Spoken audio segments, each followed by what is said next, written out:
India is re-emerging as a knowledge superpower.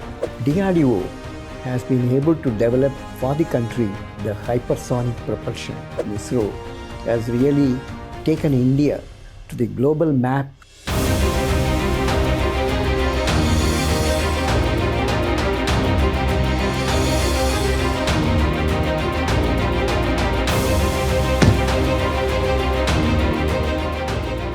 India is re-emerging as a knowledge superpower. In 2024, a lot of exciting hits and misses have happened in Indian science and technology, so which I thought I will pick up the highlights of these both hits and some challenges which the India has to address if we have to become a leader in this field of science and technology. I will start with defense because I belong to Defense Research and Development Organization where I served for 40 years initially and 10 years as the Director General. So I'll bring two highlights of achievements. And also, since I'm serving in Amity University now, what are the things which we are doing, exciting things in these fields. So in the defense, the country has witnessed two important hits. One is the hypersonic propulsion. So, when you talk about a missile, first we talk about the range, how long the missile can reach to deliver its payload, be it a nuclear or strategic payload, or it can be a non-strategic payload, conventional warheads. So in this, that DRDO has been able to develop for the country the hypersonic propulsion. So that is the speed, not the range, but the speed. So the speed is now more than 5 Mach. That is the sound, the speed of the light of the sound, speed of sound. If you know that the speed of sound, 5 times the speed of sound is 5 Mach. So we are able to achieve through the hypersonic propulsion. The country is able to achieve this capability to reach 1,500 kilometers at the hypersonic velocity. So this is a great achievement which DRDO has done for the country. Another important thing which again Defense Research and Development Organization DRDO has done for the country is in the Agni-5 missile, which can go up to 5,000 kilometers and beyond. We have been able to develop multiple independently targetable re-entry vehicle. We call it as MIR. So this means the missile can deliver its payload, warhead, at different locations. So you can attack one country, one state or one province, then you can deliver the payload, which is the warhead, to another country or another state. So you will be able to target multiple regions using one same missile. So this is the MIRV is a great achievement which only a few countries in the world have this capability.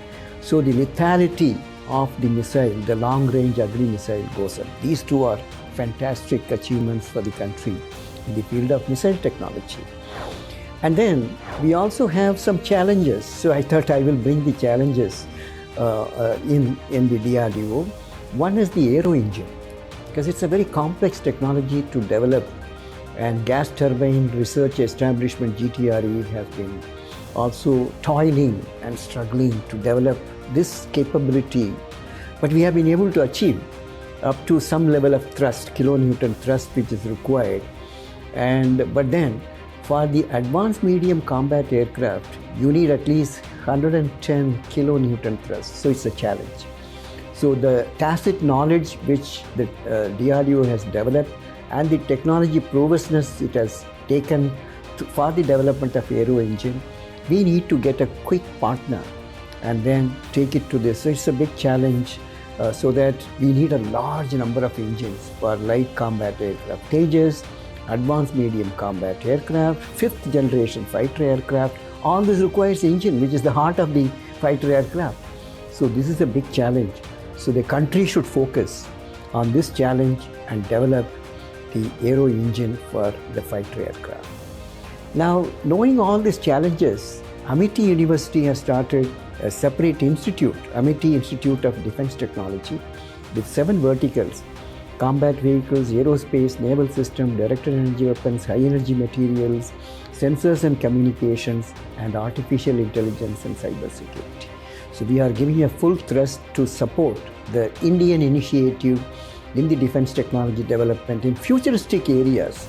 So we are looking at artificial intelligence application in defense and such areas. So this is a great initiative from Dr. Ashok K. Chauhan, the founder president of Amity Universities. Then coming to the space, we are all very proud that Indian Space Research Organization ISRO has really taken India to the global map in many ways in top 3. Number 1 in particularly Chandrayaan-3, which is landed on the southern part of the moon. Nobody has ventured so far. So our country, India, has made this effort to land softly, not just land with force. Soft landing on the southern part of the moon, which is a big challenge, which we have done it. So it has proven our capability in propulsion, control, guidance, navigation, computational capability, payload integration, payload separation, and also the soft landing, which requires so many thrust corrections, like reverse thrust to land it softly. And then the rover coming out of the lander and then doing its maneuver for a week or 15 days, but by using the solar power, getting valuable data. Now this is the achievement. Chandrayaan-3 is a spectacular achievement that the whole world has put India as number 1 for soft landing on the moon. Similarly, another one which I would say that Aditya L1 solar mission, because we want to study the solar flares and which corona of the sun. So all this, to monitor this, you have to go to a position where you will be able to see the sun all the time. So we have been, India has been able to develop this capability of reaching up to that point of L1, where this type of the complete visibility of the sun without any obstacles, and also it needs less energy to be floating around. So this is again, Aditya L1 is a big success, and now ISRO has launched very many big initiatives. But when I come to see some of the another important initiative is private sector coming in space technology. Like many players, and the space policy which Government of India and through the leadership of our Honorable Prime Minister Shri Narendra Modi ji has really brought in a game changer. It's a game changer to bring the private sector to increase the horizontal capability of the space science and technology, particularly in the launch as well as up to the LEO, and then building satellites. So all this we require large numbers. So it's a great initiative. But in this, one of the important achievements from private sector, which is Cosmos, Agnikul Cosmos, is the 3D printing of the propulsion motor. This is a great achievement. First time in the world we have been able to develop a motor, a space propulsion motor developed using 3D technology. And knowing all this, Amity has also launched Amity Space Mission. Again, the founder, Dr. Ashok K. Chauhan, has specifically wants that Amity to be a number 1 contributor to Indian space mission and ISRO endeavors. So that is why this mission. And we have taken many initiatives, including bringing Dr. Somnath to our Amity University in Bangalore, and discussed jointly with ISRO scientists and Amity faculties. We have identified 3 areas: artificial intelligence application in space. Then we are also looking at data analytics, so that the huge data which is coming from remote sensing, satellites, how do we convert them into a knowledge and wealth? So we are looking at the data analytics. Third one is astrobiology. I want to mention the first biological payload from India to space is going from Amity University, Maharashtra, Mumbai. And this is the callus of spinach, which is a plant which, how does it grow in low gravity situations? So we are now integrating this in Sriharikota. So this is a great achievement to put, before you put the human, the Gaganyaan mission, we are putting, Amity University is putting the first biological payload into space. Now, what are the misses in space? We also have challenges to be addressed. I'll take two important the challenges. First is Gaganyaan mission, which is a manned mission, space mission, is getting really delayed because of complexity as well as safety, which is involved in the human mission, space mission, which is Gaganyaan. We have demonstrated the crew escape the systems has been very beautifully demonstrated. The next step would be a robo going up, and then which is unmanned. Then next step will be the manned. So there is a delay in terms of this. This is the first challenge to be addressed. How do you speed up and fill up the gaps? And the next challenge is debris management. There are 35,000 debris floating around in the low Earth orbit. So when you are planning a space mission, our own spacecraft should not be hit by a debris coming on the way. So how do you manage these debris floating around is a challenge, and ISRO is addressing, and the whole nation should contribute to this. Coming to the health technology, and one of the great achievements is artificial intelligence application in healthcare is coming in a big way, and India has emerged as the pharma of the world. And to reinforce it, I want to give one statistics that we are not only developing indigenous vaccines, exporting to 150 countries, more than 150 countries. And the value of the export this year, 2024, is the 28 billion US dollars, only export of vaccines, imagine. So this is the strength of our vaccine development and pharma capability. Similarly, the two important diseases, tuberculosis and dengue, which is unique to our country. So the vaccine has entered into clinical trials. So these two are great achievements in health technology. But now what are the challenges? One is, how do we use the digital strength available using telemedicine to take healthcare to various remote villages, hilly areas, Ladakh, and this side, the eastern sector, northeast. So these are telemedicine technology has to propagate, and also health technologies like weapon system import.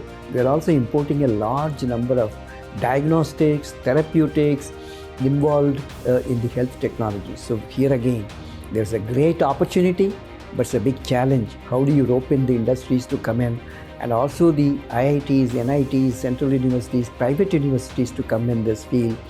And the Amity University also is involved in developing the biosensors, new novel diagnostics. Then the second challenge which I would like to mention is the integrative medicine. How do you integrate our traditional system like Ayush system, Yoga, Ayurveda, Siddha, Unani, Homeopathy into our allopathic system? It's a big challenge because we need this. We have been trying and it is not happening. So this is another challenge to give the health care for all. Now finally, to conclude, I'll mention two great initiatives Government of India has taken, particularly Honorable Prime Minister Shri Narendra Modi ji. One is the semiconductor manufacturing. You'll be delighted to know, all the viewers, that we are going to develop the manufacturing capacity for chips and semiconductor is 6 million chips per day.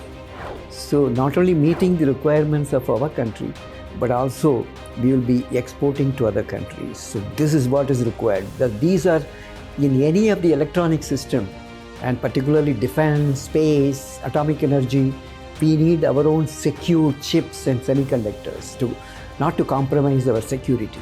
So that is why this is a great initiative, semiconductor mission, particularly initially manufacturing, and then we will be also making a nanometer, maybe 2, 3, 5 nanometer semiconductors developed and designed, developed, and also manufactured in our country. And the other great initiative which has been taken is the green hydrogen mission. The country has launched, and we want to also contribute in this area. And this is required because all our mobility is going to be on hydrogen fuel, be it the terrain vehicles like a e-vehicle which we are now popular, it will be run by hydrogen.